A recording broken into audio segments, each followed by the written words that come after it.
Hello friends, આ વિડીયોમાં આપણે જે સ્પેલિંગની પાછળ TURE આવતો હોય એવા સ્પેલિંગનો ઉચ્ચાર શું થાય એ શીખશું.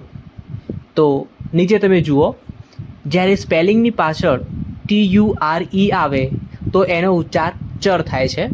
જો કે એમાં ર સાયલેન્ટ છે, મતલબ કે જ્યારે તમે ચર બોલો છો એમાં ર જે છે એ સાયલેન્ટ રહે છે, ચ એમ બોલાય છે. જેમ આપણે ઉપરના શબ્દો વાંચીએ એટલે સમજણ પડશે.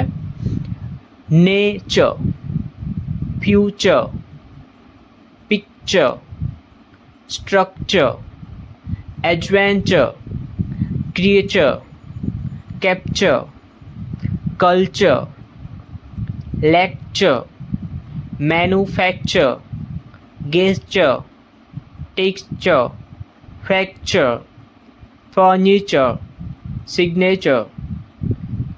આવા જ નવા વિડીયો જોવા માટે આપણી યુટ્યુબ ચેનલ ભાષાને સબસ્ક્રાઈબ કરો. Thank you.